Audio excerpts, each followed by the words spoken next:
Então, boa tarde pessoal, iniciando aí mais uma aula do curso de Física. Hoje a gente vai tratar o tema aí dinâmica, né? Hoje Física 1 a gente vai tratar os conceitos iniciais da dinâmica. Beleza, então aqui é importante, ó, você não saia da aula de hoje sem saber o que é uma força, qual a diferença entre ser uma força a contato e a distância e qual é a metodologia para você aplicar nos exercícios que envolvem as leis de Newton, tá? Esses aí são as partes mais importantes aí da aula que a gente vai conversar hoje. Beleza, então para a gente começar, nessa hora a gente fazer o conceito, né? O que a gente vai estudar. Então, ó, que nem eu tinha avisado, há 3 aulas atrás eu escrevi cinemática aqui. Aí na cinemática eu coloquei assim, é a área da física que estuda os movimentos. Beleza, a gente vai estudar os movimentos. Só que daí, lá eu coloquei assim, ó, a gente não vai levar em consideração o que gera esses movimentos. Né? Eu quero saber quanto tempo, com que velocidade chega, mas não estou te perguntando por que ele vai chegar, né? Por que ele vai demorar esse tempo.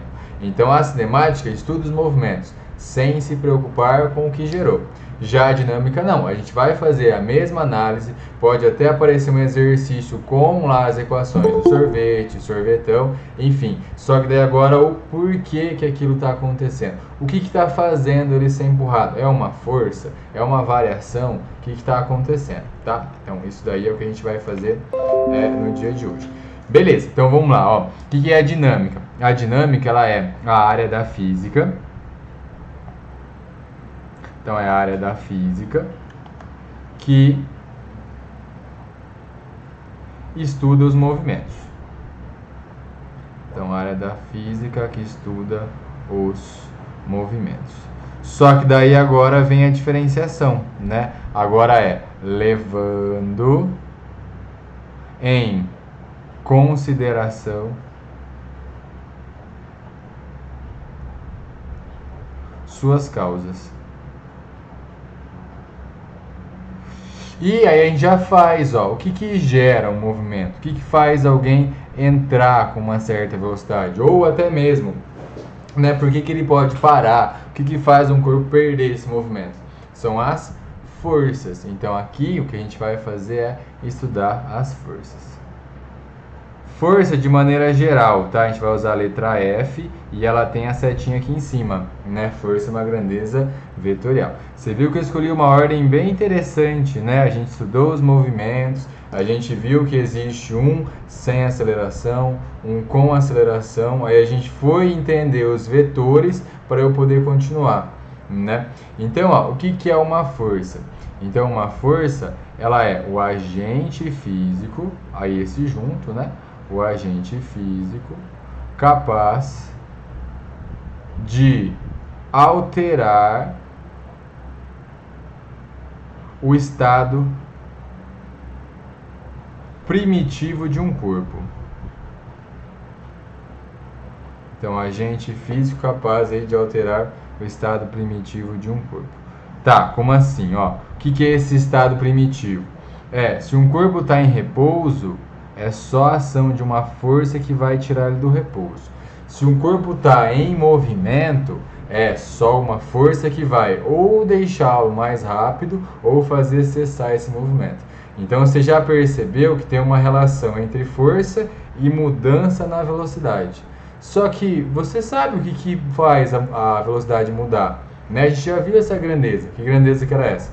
A aceleração. Então, sem querer, desde agora você já está entendendo que existe uma relação, ó, entre aplicar uma força e mudar o movimento, ou seja, entre aplicar uma força e gerar uma aceleração, né? Então existe uma relação bem íntima aí entre essas duas grandezas.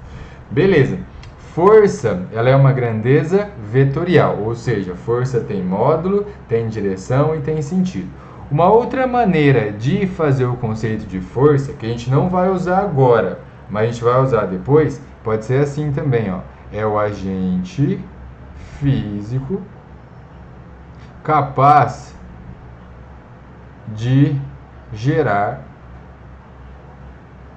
deformação. A gente vai ver um pouco hoje, quando eu falar de força elástica, só que a gente vai estudar mais a fundo isso quando eu falar de colisões, né? Que vai ser a força que um carro faz no outro. Aí essa força vai gerar uma deformação, né? Sendo uma colisão elástica, inelástica, pode ser uma deformação que restitui ou que não restitui nada, enfim, né? Então essa também é uma definição. Então também pode gerar deformação em um corpo. Né? Quando ela gera deformação, a gente vai falar que ela gerou um impulso, né? Mas aí é outro conceito e a gente chega lá. Beleza. Toda grandeza física tem uma unidade. Aí essa aqui, ó, quando a gente fala no SI, essa aqui é medido em Newton. Aí só uma regrinha, quando você escreve Newton é o N minúsculo, tá? E quando você abrevia é o N maiúsculo. Só uma regrinha de nomenclatura. Beleza? Então isso aqui é força, tá? Isso aí é a definição de força. Beleza. Só que daí assim, ó, a gente vai falar que existem vários tipos de força. Só que já vai se acostumando, né? Porque você fala assim, eu estou aplicando uma força no meu lápis. Ou eu estou aplicando uma força no celular, uma força no teclado. Enfim, olha o que você está falando. É você aplicando força em alguma coisa. Né? Então, força, ela é trocada. Você aplica em um corpo, né? E a gente vai ver que o outro aplica no mundo também, né? Só que não é certo você falar que você tem força. É que nem aquela historiazinha lá do calor, né? Ninguém tem calor, você troca calor com o corpo, né? Então, agora a força também. Então, ó, força, ela é trocada. Tá? Força você não possui. Então não é, fiquei o dia inteiro na academia, agora eu tô com força. Não. Ou aquela frase do He-Man. Não. Tá?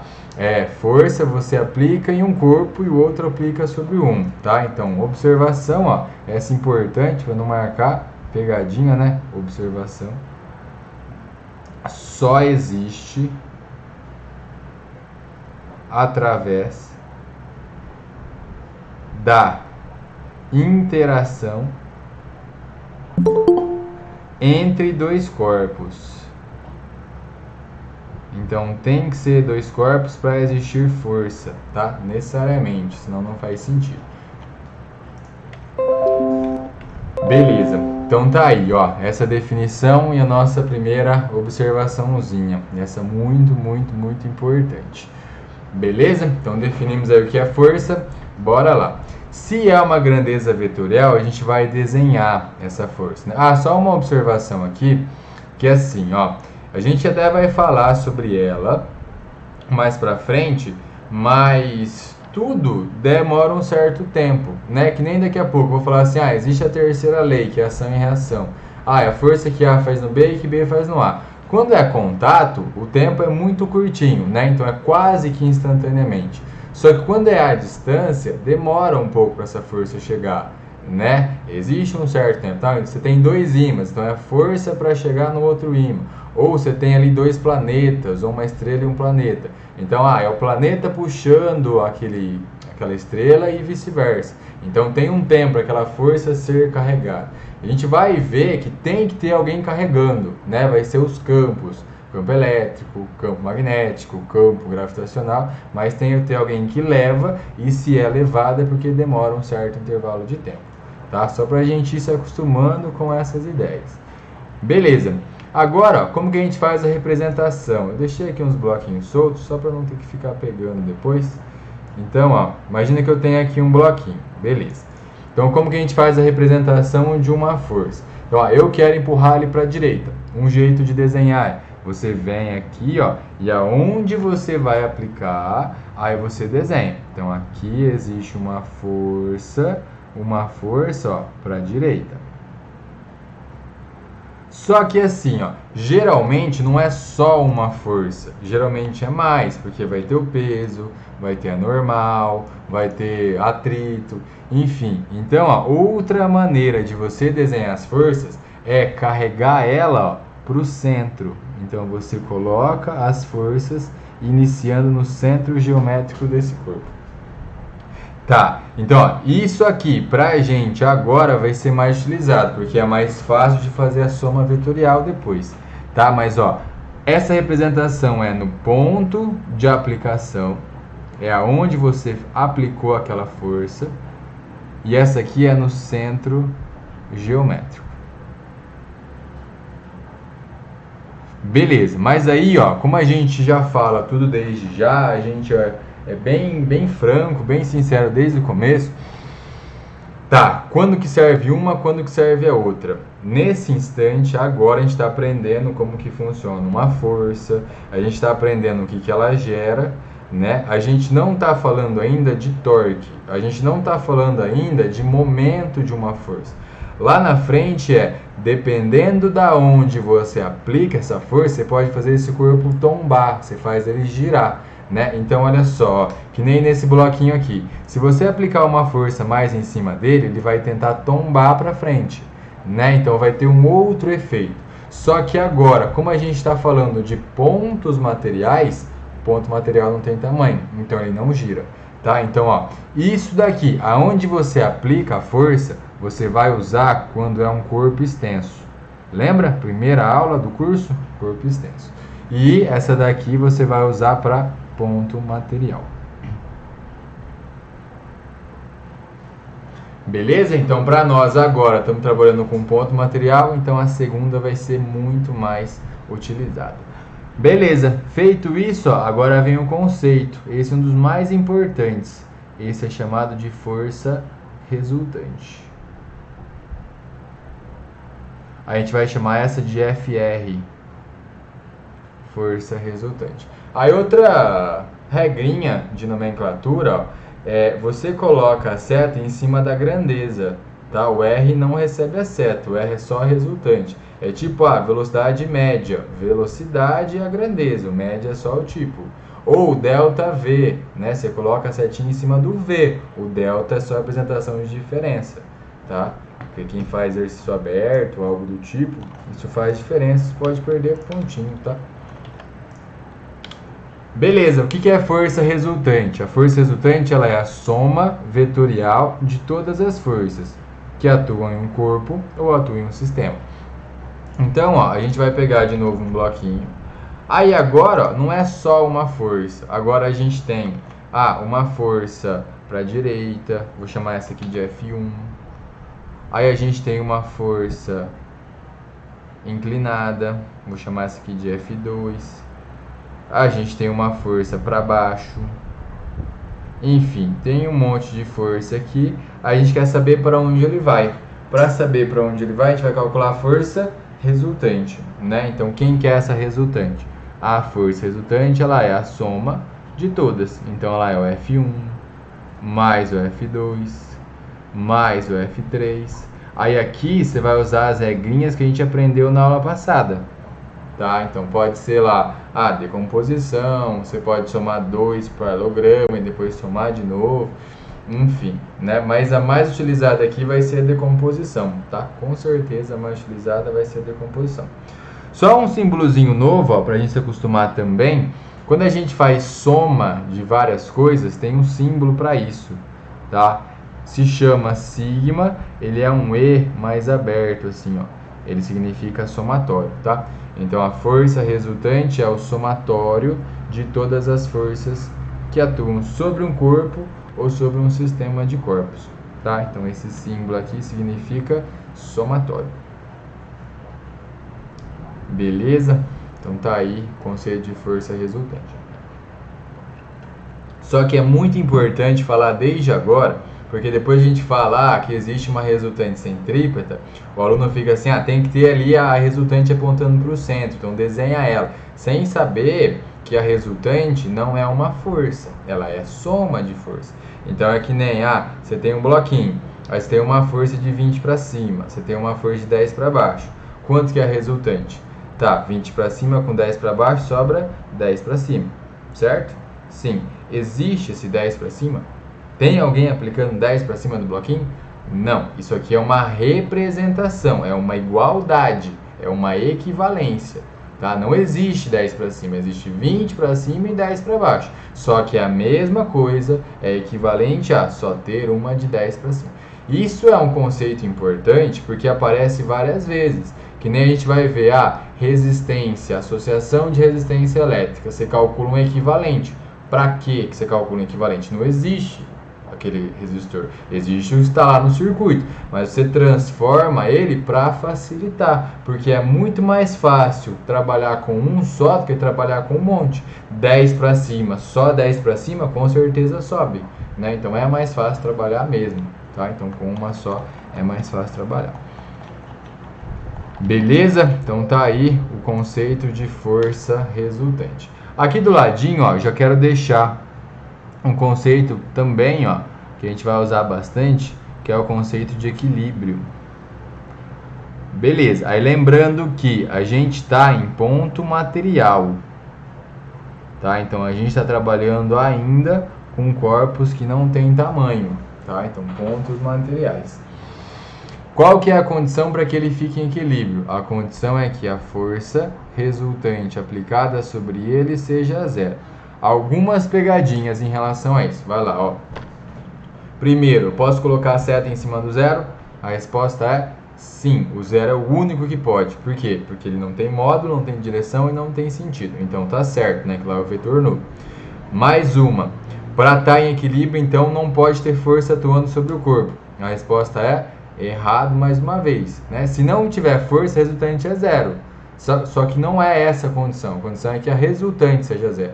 Então você pode ter uma para cima, só que você vai ter que ter uma para baixo. Você pode ter uma para a direita, só que você vai ter que ter uma para a esquerda, né? Então você vai ter que ter várias forças ali e elas cancelando entre si, tá? E elas se cancelando, beleza? Então assim, ó, se tiver uma força só sobre o corpo, é impossível que ele esteja em equilíbrio. A partir de duas, aí beleza, desde que a soma delas seja igual a zero, tá? Então a resultante, a força, ela tem que ser nula. A resultante tem que ser igual a zero. Beleza, mas para ponto material abrem duas possibilidades daí. Então um corpo, ó, ele pode estar no equilíbrio chamado estático. Vou colocar dentro aqui, vou colocar número, tá? Então, ó, pode ser um equilíbrio do tipo estático e pode ser um equilíbrio do tipo dinâmico.